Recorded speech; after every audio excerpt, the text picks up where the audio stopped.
सैफवर हल्ला करणाऱ्या आरोपीला ठाण्यातून जेरबंद करण्यात आल्याचं आपण पाहिलंय। लेबर कॅम्पमधून पोलिसांनी आरोपीला बेड्या ठोकल्यात। या कारवाईचा व्हिडिओ सामच्या हाती लागलाय, तर हिरानंदानी परिसरातल्या लेबर कॅम्पमध्ये तो लपला होता। आरोपीने हल्ला केला तेव्हा परिधान केलेलं काळं टी-शर्ट, गुलाबी गमछा तसंच त्यानंतर बदललेलं निळं शर्ट देखील पोलिसांनी जप्त केलंय। आरोपीला पकडलं तेव्हा त्याच्याकडे कोयता सापडल्याची माहिती देखील समोर येते।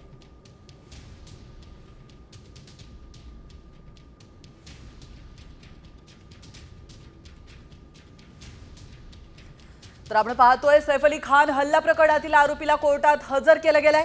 वैद्यकीय तपासणी त्याची करण्यात आलेली आहे आणि या वैद्यकीय तपासणीनंतर त्याला कोर्टामध्ये हजर केलं गेलंय। आपण पाहतोय या दृश्यांच्या माध्यमातून कोर्टामध्ये नेतानाची ही दृश्य आहे। त्याच्या पोलीस कोठडीची मागणी केली जाते। आता न्यायालयामध्ये नेमकं काय घडतंय हे पाहणं महत्त्वाचं असणार आहे। याविषयी अधिक माहिती देण्यासाठी आपले प्रतिनिधी संजय गडगे आपल्या सोबत जोडले गेलेले आहेत। संजय, आपण पाहतोय आरोपीला आज अटक करण्यात आलेली आहे आणि तपासणीनंतर वैद्यकीय तपासणीनंतर त्याला न्यायालयामध्ये हजर केलं गेलंय। काय नेमकं घडतंय त्या ठिकाणी?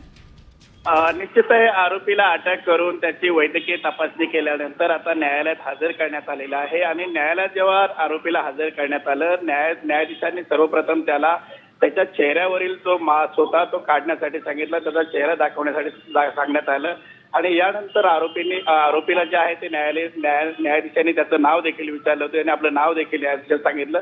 शिवाय पोलिसांकडून तुम्हाला काही त्रास झाला का, पोलिसांची काही तुम्हाला तक्रार आहे का, याची देखील विचारणा आरोपीला करण्यात आली होती। मात्र यानंतर जे आहे आरोपीने पोलिसांकडून पोलिसांबाबत कुठली तक्रार नसल्याचं देखील सांगितलं आणि यावेळेस आता या प्रकरणाची सुनावणी सुरू झाली आहे। पोलिसांनी जे आहे ते तब्बल 14 दिवसाची पोलीस कोठडीची मागणी केलेली आहे। पोलिसांना जे आहे ते हा आरोपी बांगलादेशातून भारतात आला कसा, भारतात आल्यानंतर मुंबईमध्ये तो कुठे कुठे राहिला, त्या घटनेच्या अगोदर त्याने सैफ अली खानच्या घराची रेकी वगैरे केली होती का, या अनेक जे प्रश्न आहेत।